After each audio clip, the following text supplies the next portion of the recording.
नमस्कार। रेडियो थाहा संचार ९९.४ मेगाहर्ज काठमाडौँ, थाहा संचार.com र थाहा संचार नेटवर्कका विभिन्न पार्टनर स्टेशन मार्फत हामीलाई सुनिरहनुभएका प्रिय श्रोताहरूलाई सुन्नेलाई सुनको मालाको नयाँ अङ्कमा हार्दिक स्वागत छ। कार्यक्रममा हामीले युग पाठकले लेख्नुभएको उपन्यास उर्गेनको घोडा सुनाइरहेका छौं।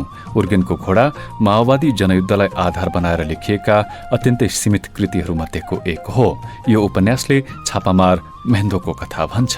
मेहेन्दोको कथा लाल पाइलो नामक पत्रिकामा छापिएको छ। उपन्यासको प्रस्तुति शैली कस्तो छ भने मेहेन्दोको उक्त प्रसंग फरक फरक पात्रहरूले पढिरहेका छन्। आजको अङ्कमा हामी मेहेन्दो र विद्रोहको प्रेम प्रसंगले कसरी मूर्त रूप लियो भन्ने प्रसंग सुनाउनेछौं। शाही सेनाको लप्टन धर्मवीर छेत्री जनसेनामा प्रवेश गरेपछि विद्रोहमा रूपान्तरित भएको यहाँलाई थाहा छँदैछ। सुन्नेलाई सुनको मालामा प्रस्तुत छ उपन्यास उर्गेनको घोडाको 11औं अङ्क। मेहेन्दो नदी किनारको ढुङ्गामा बसेकी छे। नीलो पानी बगेको नदीको गहिराई जस्तै उसको हृदयमा उम्रेका भावहरूको गहिराई पनि अपरिमित छ। पल्लवी लाज माने झैं किनारको छिपछिपी पानीमा खुट्टा चोबलेर उभिएकी छे। सुरुवाल घुँडासम्म सारिएको नाङ्गो खुट्टाले ऊ पानी खेलाइरहेकी छे, छप्ल्याङ छप्ल्याङ गर्दै। विद्रोह मेहेन्दोसँग बोल्ने शब्द नपाएर उसैको छेउको ढुङ्गोमा किङ कर्तव्य विमोड झैं बसेको छ। मनको हुटहुटी थाम्न मसिना ढुङ्गा टिपेर नीलो पानीको दहमा फ्याक्दैछ। पानीको सतहमा पटक पटक वृत्ताकार तरंग उठ्दै किनारतिर सर्दै बाटैमा बिलाउँदै गरिरहेका छन्। म जामकी क्या हो, बोल्दै नबोलेर त कति बेर बस्ने हो र? पल्लवी मुख फोर्छे। मेहेन्दोको ठिक अघिल्तिर करिब 500 मिटर बगर फैलिएको छ। बगरको फैलावटलाई ठाउँ ठाउँमा कुलो झैं पानीको बहावले चिरेको छ। बगरै बगर भएर सेतो घोडा तीव्र गतिमा दौडेर आइरहेको छ। लगाम तानिरहेको उर्गेनको सेतो फेटासम्म बालुवाको भुमरीले छोपेको छ अनि घोडा पानीमा दौडन थाल्छ। छिपछिपे पानीको धारबाट उछिट्टिएका थोपाले बालुवाको भुमरीलाई बगर समय पछार्छ। मेहेन्दो हलुका सास बढेको महसुस गर्छे अनि दृष्टि फेर्छे। बगरको टुङ्गोबाट अग्लो ढिस्को उठेको छ। त्यो ढिस्कोबाट उक्लिएको गोरेटो हुँदै करिब 1 किलोमिटर दूरीमा चिटिक्कको गाउँ छ। गाउँमा जनसेनाको चहल पहल प्रष्टसँग देखिन्छ। बस न, कस्तो हतार गरे होला? मेहेन्दो नक्कली रिस पोख्छे। अकमकाउँदै विद्रोह पनि थप्छ। हो त नि पल्लवी, बस न, हतार के छ र? पल्लवीलाई हाँसो उठ्छ तर ऊ मुस्कुराएर हाँसो टार्छे। उसको पछिल्लोतिरपट्टि अग्लो पहराको ओसिलो र चिसो चेप छ। त्यो चेप हुँदै नदीको मूल प्रवाह बगेको छ। पहरो भयानक मुख भएको गुफा झैं फैलिएको देखिन्छ। केही झ्याउ जातका वनस्पति उम्रेको भित्तोबाट तप्प तप्प पानी चुहिएको आभासले पल्लवीलाई पुलकित गराइरहेको छ। के गरौं त के गरौं, कोही बोल्दैनन्, मै सुरु गर्दिउँ त कुरा। पल्लवी चञ्चल आँखाहरू नतर्किले झैं नचाउँदै भन्छे। यति बेला उसका हातहरू फैलिएका छन् र ढाड थोरै अघिल्तिर निहुरिएको छ। अब विद्रोहजीले प्रेम पत्र लेख्नु भएको थियो। मेहेन्दो दिदीले पढेकै हो। उहाँले त उहिलेदेखि मौन प्रेम गर्नु भएको रे, होइन त विद्रोहजी? पल्लवीले बिचैमा सही थापी। उसले कुराकानी सुरु गरिदिएकी थिए। एक किसिमले दुवैलाई ठिक पनि लागेको छ, तर कुराको गाँठी सुरुमै फुकाउने स्थिति दुवैको छैन। संकोचले दुवैलाई घाइते बनाइसकेको छ। पल्लवीको कुराले विद्रोह निहुरिन्छ, हो होइन भन्न नै सक्दैन। अब मेरो विचारमा मेहेन्दो दिदी पनि कुनै न कुनै रूपमा तपाईलाई प्रेम गर्नुहुन्छ कि कसो मेहेन्दो दिदी? हात र आँखाको भाव सहित पल्लवी भन्छे। दुवैलाई उसले फसाइसकेकी छे। अरूको कुरा गर्न कति सजिलो पनि हुन्छ है। निर्धक्क, निष्प्रिय, मानु सबै चीज सरल रेखामा चल्दछन्। वक्र रेखाको कुनै अस्तित्व नै छैन। थाहा छैन उसले स्थिति फुकाएकी छे या गाँठो छन कसेकी छे। दुवै निरुत्तर भएका छन्। विद्रोह खोलाको नीलो सतहमा ढुङ्गा मात्र फ्याँकिरहेको छैन, अडिएर तरङ्गहरू फैलिएको हेर्दैछ। मनको होडलो खप्ने उपाय पनि होला। यता मेहेन्दो चुल्ठो अगाडि ल्याएर काखमा खेलाइरहेकी छे। दुवै पल्लवीको खुलापन मन परेको वा नपरेको दोधारे चक्र व्यूहमा फसेका छन्। यो विषयमा पछि कुरा गरौँला हुन्न? मेहेन्दो पहिलो पटक विद्रोहको अनुहारमा हेर्छे। हुन्छ हुन्छ, किन नहुने? यता विद्रोह हडबडाउँदै भन्छ, तर उसको आशय चाहिँ हुँदैन। अहिले कुरा गरौँ न, कुन कामको हतार छ र भने जस्तो देखिन्छ। तैपनि मेहेन्दोका मंगोलियन आँखासँग मौन कुराकानीको अवसर भने उसले प्राप्त गरेको छ। अरे गजब सफा, मेरो अघिल्तिर कुरा नगर्ने भए भने भइहाल्यो नि, गइहाल्छु नि त म। कबाबमा हड्डी बन्ने शौक छैन के मेरो पनि। पल्लवी जिल्लिएर दुवैलाई पाले पालो हेर्छे। उसको नखरापो गजबको देखिन्छ। विद्रोहले पहिले उसैलाई फकाउनु पर्ला जस्तो स्थिति बनेको छ। होइन पल्लवी बहिनी, बस्नुहोस् न, तपाईँ त बस्नै पर्यो नि। उसले पल्लवीलाई फकाउने मेसोमा अरू केही बेर बस्ने बन्दोबस्त गर्न खोज्दैछ। मेहेन्दो पनि उठेकी त कहाँ छ र चुल्ठो पछिल्तिर हुत्याएर बगरै बगर आँखा दौडाउन थालेकी छ। तर बगर केही बेरमै टुङ्गिन्छ अनि उसका आँखा यतै फर्कन बाध्य हुन्छन्। औपचारिक भेट औपचारिक जस्तै हुन्छ। उनीहरूको पहिलो औपचारिक भेट त्यस्तै भयो। तर दुवैले नभन्दै पनि दुवैको अघोषित प्रेमिल एकता भने भइसकेको थियो। पल्लवीले मात्र अनौपचारिक बनाएकी थिए माहौललाई। तर त्यो औपचारिक भेटको एउटा खास विशेषता थियो। त्यसपछि कल्पनाको अस्पष्ट छायाले आकार ग्रहण गर्यो। दिवा स्वप्नमा डुब्नको लागि एक जोर आँखा प्रष्ट भए, एउटा अनुहार प्रष्ट भयो। अरूहरूको अनुहारलाई आफ्नै मायालुको अनुहार हो भनेर झुक्किन त्यो अनुहार प्रशस्त दबाव सहित हृदयमा बस्यो। अरू स्थितिहरू पनि क्रमशः आफै फक्रिँदै गए। प्रेम फक्रन थाल्यो। काँधमा बन्दुक बोकेर सँगै हिँडिरहँदा, मेषमा सँगै तरकारी काट्दा, प्रशिक्षणमा सँगै बस्दा, खोला सँगसँगै तर्दा, उकालोमा हात समातेर उक्लँदा, रोलकलमा सँगै उभिँदा, अनेक प्रसङ्गमा उनीहरूको समागम बढ्दै गयो। यस्तो हुनु स्वाभाविक पनि थियो, किनभने स्थिति जब अनौपचारिक बन्थ्यो, प्रेममय क्षण त्यही बेला उपलब्ध हुन्थ्यो। कस्तो माथिको मान्छेले देख्छन् भन्ने ख्याल पनि छैन। उनीहरूको प्रेम प्रसङ्ग सबैले लोभी नजरले हेर्ने हदसम्म पुगेपछि मेहेन्दो रिसाउँथे। तर त्यो रिसाउनुमा रिसको क्लेश मात्र पनि हुन्नथ्यो भन्ने विद्रोह जान्दथ्यो। उसका कलकलाउँदा गालामा 2-4 चुम्बनका छापहरू नपरेका थिए। प्रेमको परिभाषाभित्रकै कुरा त थियो यति त। मेहेन्दो रिसाउँदा विद्रोह तातो सासले बोल्थ्यो। के हुन्छ मान्छेले देखेर भन त, तिम्रो बाजे हुन्छ, जनताले हामीलाई के ठान्छन्? मेहेन्दो अझ रिसाउँथे। ठिटी गाँजिएका रहेछन् भन्ठान्छन्, अरू के ठान्छन्? धेरै छाडा नहोए, जनताको घर दैलो चार्नु छ, जनतालाई मूर्ख सम्झेर हुन्छ? जाऊ अलि पर बस। मेहेन्दो प्याट्ट ढाडमा हिर्काएर भन्थे अनि आफै अलि पर सर्थे।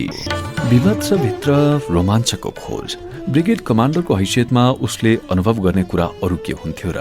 उर्गेनको सेतो घोडाले चमत्कारिक छवि मार्फत हृदयभित्र रोमाञ्चको लहर दौडाइदिन्थ्यो। त्यो चमत्कृतिले हरेक दिनको रुटिनलाई तीव्र बनाइदिन्थ्यो। कमसेकम उसको अनुभूतिको संसारमा दैनिक रुटिन नै द्रुत हुन्थ्यो।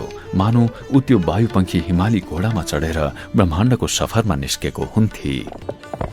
जिम्मेवारी बढेको थियो। बैठक, प्रशिक्षण, तालिम, योजना निर्माण, सेबोटेज इत्यादि अनेक कामको सिलसिला हुन्थ्यो। भर्खरै गठन भएको पार्टीको रिङ कमान्ड अन्तर्गत रहेर संघर्ष स्मृति ब्रिगेडले काम गर्नु थियो।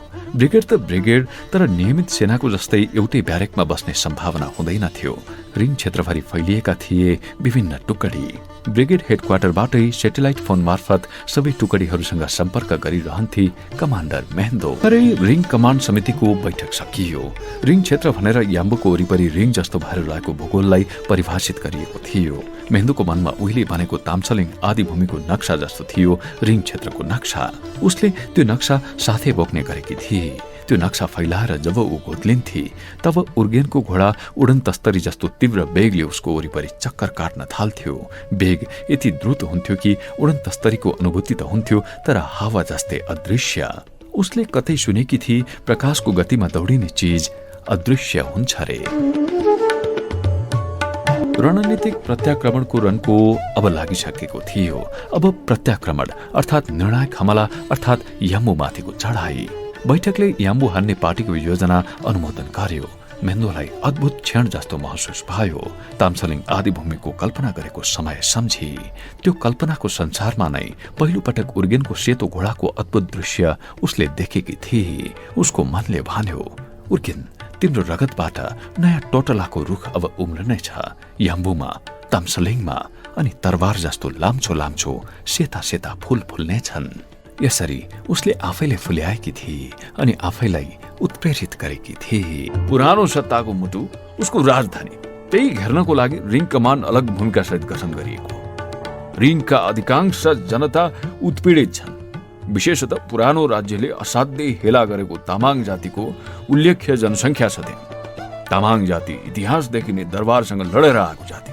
तामाङलाई शाह वंश र राणाले समेत विभिन्न नियम कानून बनाएर दबाउने र उसको इतिहास समाप्त पारिदिने षड्यन्त्र गर्दै आएको छ। यसकारण तामाङ लगायत दनुवार, राई, चेपाङ, मगर, नेवार तथा दलित र महिलालाई समेत संगठित गर्दै अन्तिम जनविद्रोहको लागि तयार पार्नुपर्छ। हामी अन्तिम जितको नजिकै पुगेका छौँ र सर्वहारा वर्गको जित सुनिश्चित छ। महेन्द्रले दिग्विजयले बैठकमा भनेका कुरा सम्झे। लडाईँ याम्बोमा केन्द्रित हुन लागेको थियो। प्राग ऐतिहासिक उर्गेनको घोडा यो खबरले अत्यन्तै उत्तेजित भएको थियो। महेन्द्र स्वतः आन्दोलित भएकी थिए। अब चेतनको तहबाट, अनुवंशको तहबाट अनि ताम्सलिङको नक्सा समेत धुकधुकी सहितको एउटा मुटु फिट गरेर निरन्तर धड्किरहेको थियो। श्री गुमाएर सुदूर पुगेका, मानव सभ्यताबाट कटेका सन्तान दर सन्तानको भिन्द्रालो उसको आँखै अघिल्तिर आउँथे र हजारौं सेता घोडाको फौज गडगडाउन थाल्थ्यो। याम्बु कब्जा गर्ने कल्पना मात्रले आङ सिरिङ्ग हुन्थ्यो, रोम रोम पुलकित हुन्थ्यो र उसलाई मेसिन गन उचालेर भव्य महल चकनाचुर पार्दिने आवेगले पागल बनाउँथ्यो। जब त्यो आवेगको आँधीबाट उभ्यौजिन्थे, उसका अघिल्तिर रगते रगतको भेल बगेको हुन्थ्यो। ऊ गौर गरेर हेर्थे, भव्य महलहरूका गोलीले पुवाल परेका भित्ताहरूबाट रगतका धारा जरुवा झैं पलाएको हुन्थ्यो। हजारौं गरिब गुरुवाको रगतको अविरल धारा छलछलाइरहेको हुन्थ्यो। ब्रिगेड हेडक्वार्टर कार्यालय यति बेला सुनसान छ। महेन्द्र ताम्सलिङ उर्फ रिङ क्षेत्रको नक्सा टेबलमा फैलाएर घोत्लेर बसेकी छे।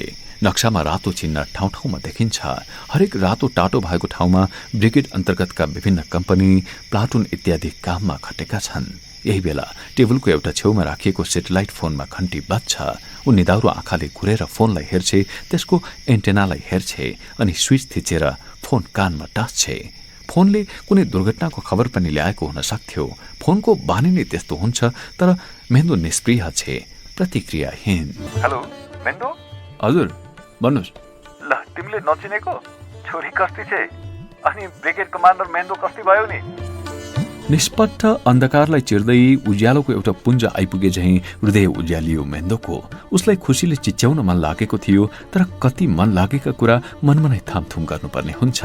ऊ झुरुक्क उठी काठको कुर्सी पर्लक्क पल्टियो। ऊ त्यसलाई वास्तै नगरी बाहिर निस्किही। खासमा विद्रोहको आवाज नसुनेको धेरै भइसकेको थियो। फेरि फोनका हरेक मान्छेको बोलीको बानकी पनि फरक आउँछ। त्यसलाई चिन्न फोनमै एक दुई पटक कुरा गरिसकेको हुनुपर्छ। जे होस्, उसले थाहा पाइसकी फोनको अदृश्य फ्रिक्वेन्सीले उनीहरूको दूरी मेटाइदिएको छ। अनि कहाँ छौ त अहिले? यतै तिम्रै रिङ एरियामा छु, तिम्रै ताम्सलिङ भित्रै। थोरै हाँसो मिसिएको विद्रोहको बोली। अनि ताम्सलिङ मेरो मात्रै हो त? अब तिम्रो भएपछि मेरो पनि स्वत भइहाल्यो नि महेन्द्र, ससुराली गाउँ। हलुका हाँसो सुनिन्छ फोनमा। सिग्नल कमजोर भएकोले त्यो हाँसो क्यारकार कुरकुरमा अल्झिन्छ। अनि कार्यक्षेत्र यतै सरे हो र? महेन्द्र, यहाँ नयाँ डिभिजन पनि बनाएको छ, हेडक्वार्टरमा परेको छु। रिङमा केन्द्रित भएको छ भन न पुरै डिभिजन। अब याम्बो आक्रमणमा त सँगै भएला जस्तो छ। भाइको यो कुरो छोड, छोरी कस्तो छ भन न बरु, तिमीसँगै छे त्यही? सिलिकमा दिदीसँग छे छोरी त, यताको जिम्मेवारीले छोप्यो, के गर्ने खै। महेन्द्रको बोली मलिन भएको छ, बर्सिन ठिक्क परेको बादल जस्तो।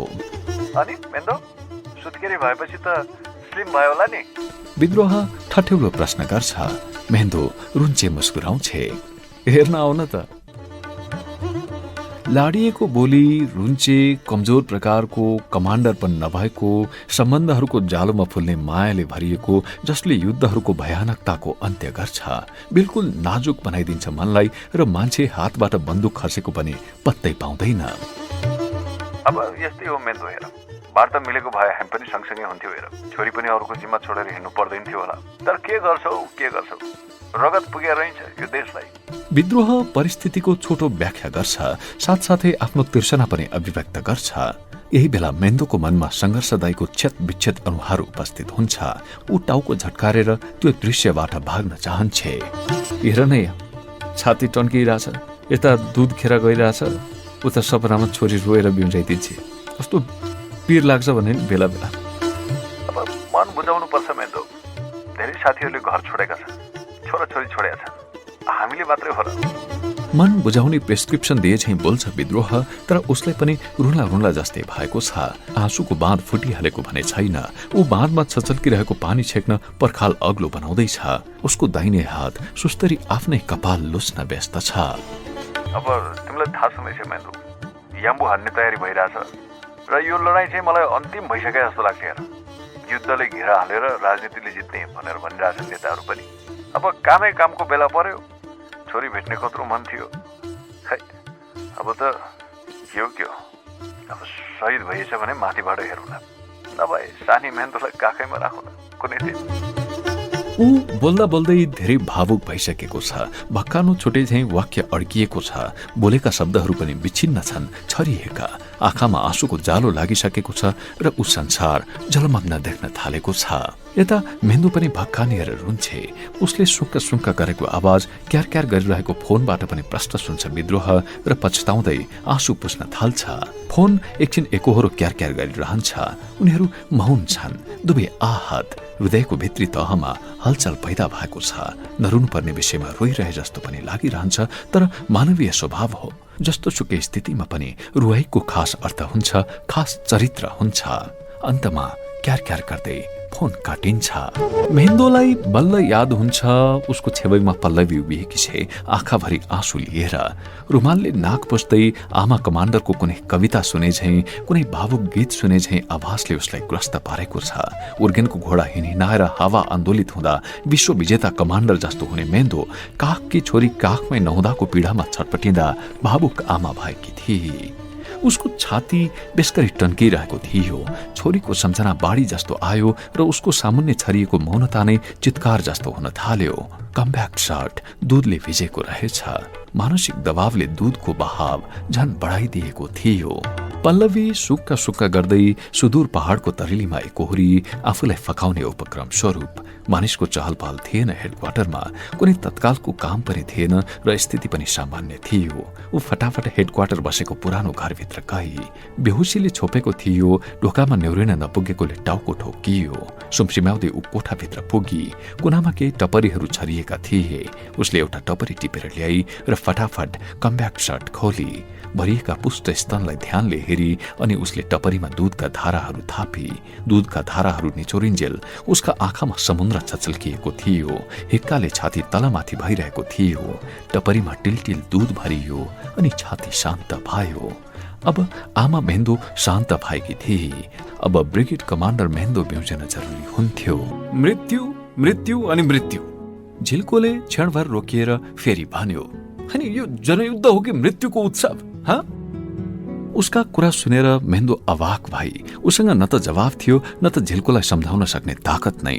जे भइरहेका थिए त्यस्तो इतिहासमै कहिले भएको थिएन। तर उथलपुथलका ज्वारभाटा कसैको नियन्त्रणमा थिएन। एउटा निष्कर्षमा नपुगेसम्म त्यो ज्वारभाटा रोबोट झैं कसैको हातको रिमोट कन्ट्रोलले नियन्त्रित गर्न सक्ने सम्भावना पनि थिएन। यता पल्लवी खुट्टाले भुइँ कोतारेर मौन बसिरही। यद्यपि उसको मन भने मौन थिएन। मनमा हाजिरी जवाफ चलिरहेको थियो।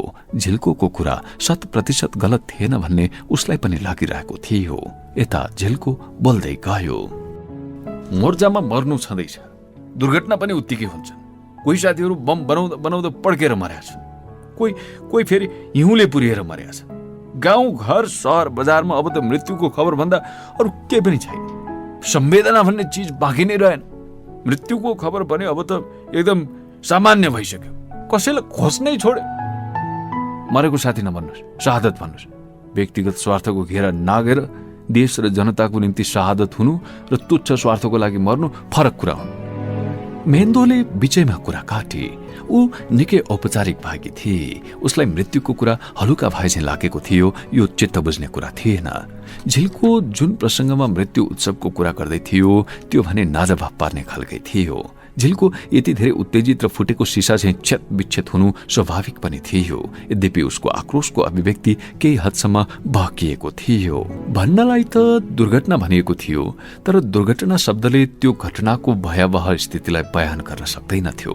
निर्दोष मान्छेहरूको अनाहकमै ज्यान जानु स्वाभाविक त छँदै थिएन।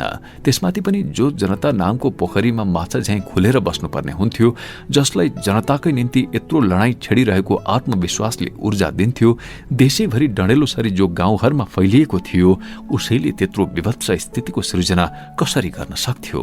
झिल्को आफैभित्र दन्दनी दन्किरहेको थियो। उसलाई त्यो दुर्घटना अस्वाभाविक ढंगले भयानक लागेको थियो। छन पनि भयानक नै थियो। उनीहरूको कार्यक्षेत्रभन्दा धेरै टाढा एउटा खोलाको बगर त्यो घटनाको साक्षी थियो। उसले रेडियोमा रिपोर्ट सुन्दासम्म आफूलाई सम्हालेको थियो। तर जब धेरै दिनपछि भूमिगत बाटो हुँदै आइपुगेको पत्रिकामा छापिएको छरपष्ट लासहरूको फोटो देख्यो अनि उसले धैर्य गुमायो। आफ्नै जीवन र आफू समाहित भएको पार्टीको परिभाषामा भयानक त्रुटि फेला पारे झैं मायावी संसारको छलबाट अकस्मात फुत्किए झैं महसुस गर्यो। त्यसपछि उसलाई आफू अघिल्तिरको संसारै कालो रंगले पोतिएको क्यानभास जस्तो लाग्न थाल्यो। रगतका छिर्का यत्रतत्र रगतको फूल भएर फुलिरहे झैं, रगतको शीत भएर टक्किए झैं, रगतको पालुवा भएर पलाए झैं, रगतको धरहरा भएर उभिए झैं प्रतीत भयो। जनता खचाखच चढेको बसलाई एम्बुसमा पार्नु कस्तो उद्वेग लाग्दो कुरा। कल्पना पनि गर्न सकिन्न कि हाम्रा साथीहरूले त्यस्तो गरे होला। उसले पराजय र उदासीको कालो छाया मडारिरहेको अनुहार अझै बिगार्यो। अब गर्न त हाम्रै साथीहरूले गरेका हुन्। पार्टीले जिम्मै लिइसक्यो। आफ्नाहरूले गरेको अपराध लुकाउनु कायरता हो। इतिहासको यो भयानक त्रासदीबाट हामी भाग्न कहाँ सक्छौं?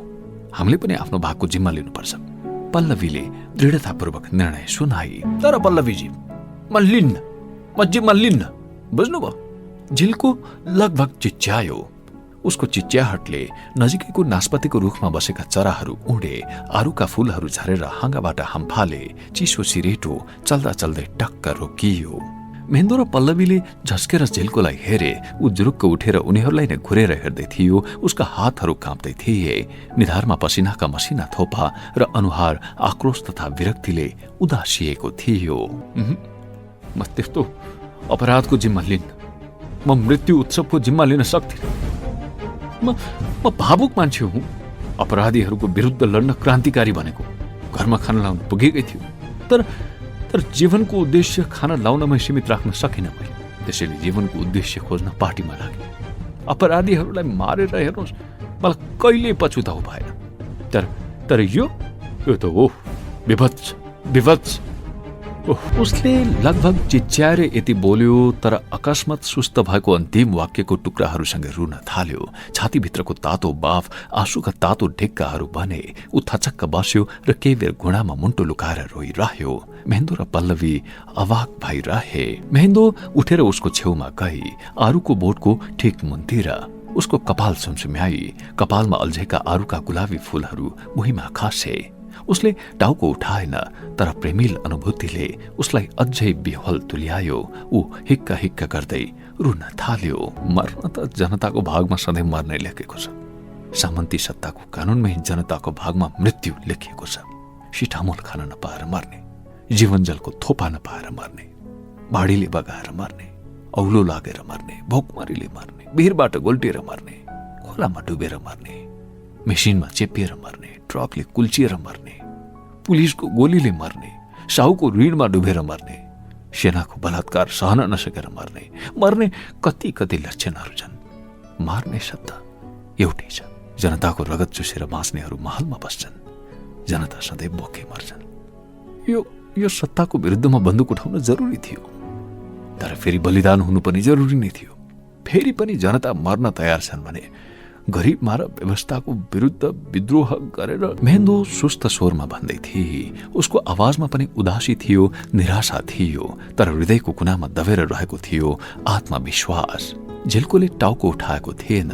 यसपटकको हावाको हलुका झोक्काले खसाएका आरुका फूल महेन्द्रका टाउकोमा पनि परे। गर्दा गर्दै, लड्दा लड्दै जनयुद्ध सुनामी जस्तो भयो। सबै कुरा हाम्रै नियन्त्रणमा रहिरहन्छन् भन्ने पनि त छैन। अनेक किसिमका मान्छे घुसेका छन्। शाही सेनाले पनि घुसपेट गराएको छ भन्ने सुनिन्छ। यस्तो सुनामीका बेला नहुनु पर्ने भयो। अब यति बेला त्यत्रा शहीदको बलिदानलाई चटक्कै भुलेर भाग्न त सकिन्न नि भाइ। गलत भएको छ। रोग पत्ता लगाउनु पर्छ। हामीले जनतालाई नै टार्गेट गरेको त पक्कै होइन, नत्र हजारौं मान्छे मार्नु कुन ठुलो कुरो छ। आरुका फूलहरू फेरि खसे। एउटा फूल महेन्द्रको नाकमा ठोकियो र बगेर त्यहाँसम्म आइपुगेको आँसुको थोपा टिपेर भुइँमा खस्यो। झिल्कोका भिजेका परेला पनि लोलाए। उसले टाउको उठायो र घुँडामा अड्यायो। पर क्षितिज पहाडमा ठोकिएको थियो। उसले टाढा टाढा हेरिरह्यो, तर बसेको ठाउँबाट घण्टौं उठेन। झिल्को पार्टी कमिटीबाट भर्खरै जनसेनामा आएको थियो। पार्टी कार्यकर्तालाई सेनामा र सेनाका कार्यकर्तालाई पार्टीमा लैजाने निर्णयले उसलाई त्यहाँ ल्याइ पुर्याएको थियो। सेना र पार्टी कार्यकर्ता बीच मनोमालिन्य बढेको गन्ध पाएपछि दुवैतर्फका कार्यकर्तालाई घुलमिल गराउन यो तरिका अपनाइएको थियो। तर कवि हृदयको झिल्को जनसेनामा आएको केही समयमै आत्तिएको थियो। उसलाई सेनामा बसिरहन मन थिएन, तर देशैभरि चर्चाको विषय बनेको एम्बुस काण्डपछि उसलाई पार्टीमै बसिरहन पनि मन लागेन। उसलाई सबै चीज चमेरा झैं उल्टो झुन्डिएको अनुभूति हुन थाल्यो। जताततै रगतको वर्षा भइरहे जस्तो लाग्न थाल्यो। उसित दुब्लो मान्छे अत्यासले झन दुब्लाउन थाल्यो। छिट्टै ऊ हाडछाला मात्रै बाँकी भयो। पार्टीले याम्बो आक्रमणका निम्ति विभिन्न तयारी गरिरहेको थियो, तर ऊ यन्त्र मानव झैं हरेक चीज हेरिरहेको मात्र थियो। उसले हरेक चीजको व्यवस्था गरेको विषयमा साथीहरूले गुनासो गर्न थालेका थिए। मणि हराएको सर्प जस्तो भएको थियो झिल्को। ऊ रेडियोमा प्रशस्त कान थाप्थ्यो। भूमिगत रेडियो, जनगणतन्त्र र अरू विभिन्न रेडियो सुन्थ्यो र थाहा पाउँथ्यो देशभर अनेक भिडन्त भइरहेका छन्। ठुल्ठुला लडाईँ, शहरहरू ध्वस्त भएको, लासहरू यत्रतत्र छरिएको, मान्छे बेपत्ता भएको, ब्यारेकहरूको छेउछाउमा सामूहिक हत्या गरिएको, सुराकीको नाउँमा हत्या गरिएको इत्यादि इत्यादि हिंस्रक बनेका थिए रेडियोका फ्रिक्वेन्सीहरू पनि। बिस्तारै बिस्तारै ऊ अलग थलग हुँदै गयो। खडेरीको बीचमा परेको एक झर पानीमा उम्रिएको च्याउ जस्तो। भोलिपल्ट बाटै खडेरीमा सुक्दा सुक्दा ऊ सुकेको पात जस्तो बन्यो। अन्टार्कटिकामा उभिएको मान्छे जस्तो एक्लो, उदास र त्रसित। मानव बरफको संसारको रचना गर्ने अज्ञात शक्तिले उसलाई त्यहाँ एक्लो प्राणीको रूपमा काजमा पठाएको थियो। त्यस दिन ऊ होम सिकनेसले ग्रस्त थियो। अरूको बुटमुन्तिर कान्लामा खुट्टा झारेर दिनभर बसिरह्यो। रुखको छाया सर्दै सर्दै गयो र हरायो पनि। चराहरू गुणमा फर्किन थाले। गाईबस्तु चरणबाट फर्किए। किसानहरू हट्टहुट्ट गर्दै कामबाट फर्किए। मानौ क्रान्तिकारीहरूको अनेक गतिविधि र चहल पहलले उनीहरूलाई कुनै प्रभाव पारेको थिएन। उसले सोच्यो, ओह, संवेदनहीनताको कत्रो जुलुस। यो भयावह इतिहासको च्याप्टरबाटै भाग्छु। जताततै मृत्यु छरिएको कथाको अध्यायबाटै गायब हुन्छु। इन्डिया जान्छु, अरब भासिन्छु। मरुभूमिमा भेडा चराउँदा चराउँदै घाँटीसम्म बालुवा भरिएर मर्ने त होला नि त्यहाँ पनि, सस्तो मृत्यु। खरै जान्छु। सही सेनाले घरैबाट पक्रन पनि त सक्छ। फेरि कमब्याक लगाइदिएर साथीहरूलाई पक्राउन लैजान्छ। त्यो त अपराध हुन्छ। ओह, के म यो देशको इतिहासबाट मुक्त हुन सक्दिन? कत्रो व्यवस्था। उसको मुटु तीव्र गतिमा धड्किन थाल्यो। मानसिक सन्तुलन गुम होला जस्तो भयो। त्यस दिन ऊ मेसमा खाना खान पनि गएन। एकपटक पल्लवी आएकी थिए बोलाउन, तर उसले कुनै जवाफ दिएन। ऊ दिक्क भएर गई। उसलाई लाग्थ्यो पल्लवी उसलाई माया गर्थे, अरू साथीहरूको भन्दा फरक र विशेष माया। पल्लवीलाई समेत लिएर भागौं, कतै मायाको सुन्दर संसार स्थापना गरेर उसैको काखमा लुटपुटी रहौं, कुनै असामयिक मृत्युको गुन्जाइस नहुने दुनियाँमा छोराछोरी हुर्काएर बसौं, यस्तो तर्कना पनि उठ्यो। तर पलभरमै पोखरीमा उठेको तरङ्ग जस्तो बढारिएर गयो। ल, अझै यही हुनुहुन्छ? थोरै आश्चर्य, थोरै विस्मय र थोरै चिन्ता मिसिएको आवाज। उसले महसुस गर्यो खास प्रकारको बासना एउटा मायालु मान्छे उसको ठिक पछिल्तिर उभिएकी छे। पछिल्तिरबाट घाम लागेको भए सुमधुर छायाले उसलाई अङ्गालो हाल्थ्यो। त्यो पल्लवी थिए। अझै यही छौ भनेको भए पनि त हुन्थ्यो। मायाको कस्तो चर्को प्यास लागेको थियो उसलाई। ऊ केही पनि बोलेन, मानौ मूर्छित थियो। उसको छेवैमा उसै गरी कान्लामा खुट्टा झारेर बस्दै पल्लवीले भने, यस्तो तालले त तपाईँले डिप्रेसन हुन्छ। कस्तो हत्या गर्नुभएको। च्याप्प समातेर मुहाई खाइदिउँ जस्तो लाग्यो उसलाई। मानौ डिप्रेसनबाट उम्कने एउटै मात्र उपाय त्यही थियो। तर हिम्मत आएन। उतिर हेर्दा पनि हेरेन। बरु त्यस्तो कल्पनाले मात्र पनि उसको शरीरमा कम्पन उत्पन्न भयो। तर्कना उठ्यो, म डरपोक भएको त होइन, मलाई डिप्रेसन नै भइसकेको पो हो कि। हेर्नुहोस्, तपाईँ हामीले रोकेर यो आँधी रोकिन्छ र? जहाँसम्म हामी आइपुगेका छौँ त्यहाँबाट अगाडि बढ्नुको विकल्पै छैन। पल्लवीले दृढतापूर्वक भने। उसलाई हो जस्तो नलागेको पनि होइन, तर ओह्रालो लागेपछि गुरुत्वले तानेर पनि तलै तलै लैजाँदो रहेछ। सुरुमा उसले उत्तेजना थाम्न सकेन, निराशा पनि थाम्न सकेन। तर जब परिस्थितिले कोल्टे फेर्यो, अरू साथीहरूले उसलाई अलग व्यवहार गर्न थाले। बिस्तारै बिस्तारै ऊ जनयुद्धको भेलबाट किनारा लाग्न थालेको महसुस गर्न थाल्यो। मानौ ऊ भेलमा बगिरहेको केराको थाम थियो र निश्चित दूरी बगेपछि बिस्तारै किनारा लाग्नु उसको नियति थियो। तपाईलाई त भन्न पनि डर लाग्छ अब त। पल्लवीले रोष मिसाएर भने, आज बीबीसी सुन्नुभयो त? के सुन्नुहुन्थ्यो? रेडियो त छेउमै लडिरहेछ। उसले आरुका सुरिला पहेँला पातहरू जस्तै लडिरहेको रेडियो हातमा लिए। रेडियोको एन्टेना तानिएकै अवस्थामा थियो। आज शाही सेनाको हेलिकप्टरले सडक खन्न भेला भएका मजदुरहरूलाई आकाशबाटै बम वर्षाएर मार्यो। कम्तीमा 21 जना मजदुरले अनाहकमा ज्यान गुमाए अरे, भर्खरै बीबीसीले भने। उसले तर्सेर पल्लवीलाई हेर्यो। अकस्मात आँखै तिर्मिराउने उज्यालो भयो र बमको धमाकाले छेत विच्छेद लास त्यो उज्यालोको तलाउमा तैरिन थाले। उसले झस्केर आँखा चिम्लियो अनि त्यो स्थितिबाट उम्कन पल्लवीको भुइँमा लत्रिएको सलको फेर समात्यो।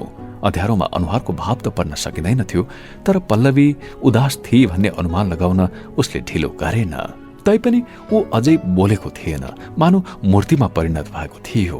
बरु पल्लवीले भने, मर्न त हेर्नुहोस्, उनीहरू पनि मरे, तर व्यर्थैमा मरे। आरुका हाँगा हल्लाएर हावा चल्न थाल्यो। रुखमा बास बसेको कुनै चराको प्वाख उडेर उसैको हातमा पर्यो। उसका पराजित औँला प्वाख खेलाउन व्यस्त भए। अब भोलिदेखि अभियान सुरु हुने भयो, थाहा पाउनु भएको छ कि छैन? रिङ मार्च अभियान। भोलि बिहानै हिँड्ने कुरा छ। हेर्नुहोस्, के खाएर सुत्नुहोस्। पल्लवीले प्रसङ्ग बदल्दै समाचार सुनाई। झिल्कोलाई रिङ मार्च अभियानमा कुनै रुचि पैदा भएन। उसले एक्कासी पल्लवीको हात समात्यो। अँध्यारोमा छक्क परेकी पल्लवीको प्रतिक्रिया उसले थाहा पाएन, तर उसका हातहरू काँपिरहेका थिए। त्यो कम्पन पल्लवीले पनि महसुस गरेकी थिए। पल्लवी, हिँड जाउँ, युद्ध मैदान छोडेर जाउँ, हामी भागौँ पल्लवी। उसको स्वरमा अनुनय प्रष्टाप्रष्टि थियो। पल्लवीको मन अमिलो भयो। उसले यो प्रस्तावलाई ठिक ठहर्याउन सकिन। म भागेर त जान्न। छापामार बन्ने निदो गरेकी दिनदेखि मैले मुक्ति या मृत्युको शपथ लिएको छु। मलाई साहस मनपर्छ, पलायन होइन। मलाई साहस मनपर्छ, पलायन होइन। पल्लवीको दृढता अझै पनि उस्तै थियो। पल्लवीले झिल्कोको प्रकम्पित हात छुटाउन जरुरी पनि ठानिन, बरु अझ कसेर उसको हात समाती। हेर्नुहोस् त, समाजमा कति परिवर्तन भइरहेको छ। आत्मसम्मान गुमाएका गरिब गुरुवाहरू शिर ठाडो गरेर उभिएका, गाउँलेहरूलाई हलीगो ठालो बनाउने, दास बनाएर तिनका गोठमा बाँध्ने मुखिया ठालुहरू गाउँ छोडेर भागे। गाउँहरू मुक्त भएका छन्। यसरी नै पूरै देश मुक्त नभएसम्म यो लडाईँ जारी रहन्छ। धेरै धेरै रगत बगिसकेको छ नि त यो महायुद्धमा। शहीदहरूको रगतलाई अपमान गरेर म कसरी भाग्न सक्छु? तपाईँ कसरी भाग्न सक्नुहुन्छ? अनि भागेर जाने कहाँ? भागेपछि पलायनको पीडा चर्को हुन्छ। त्यसैले छोड्नुहोस् भाग्ने कुरा, मन थाम्नुहोस्, केही समय अरू लड्नुपर्छ, धैर्य गर्नुहोस्। उसलाई जवाफ सुझेन। पल्लवीलाई फकाउने आत्मविश्वास समेत गुमाएर ऊ घोप्टिरह्यो, तर उसको हृदयमा गाडिएको खेल अझै ताजा हुँदै आयो। मादलको घिन्ताङ घिन्ताङ र गिटारको धुन बिस्तारै हावामा लहराउँदै आयो। सांस्कृतिक टोली नजिकै बसेको थियो। अभियानको तयारी हुँदै थियो। वाद्यवादनको धुन पटक पटक रोकिन्थ्यो र फेरि सुरु हुन्थ्यो। सायद रिहर्सल भइरहेको थियो, सायद नयाँ कुनै गीतको धुन बन्दै थियो। अन्ततः पल्लवी दिक्क भएर गई।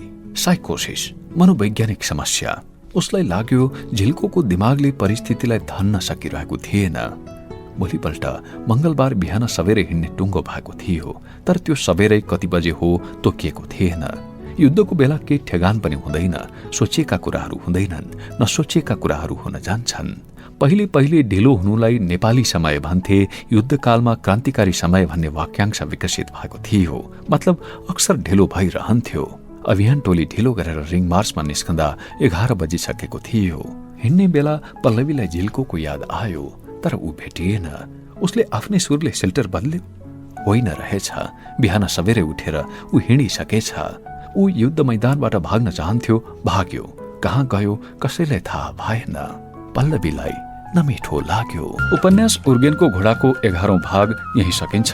हामी आशा गर्छौं यो उपन्यास र हाम्रो प्रस्तुति तपाईलाई रोचक लाग्यो। हवस् त, अर्को अङ्कमा फेरि भेटौँला।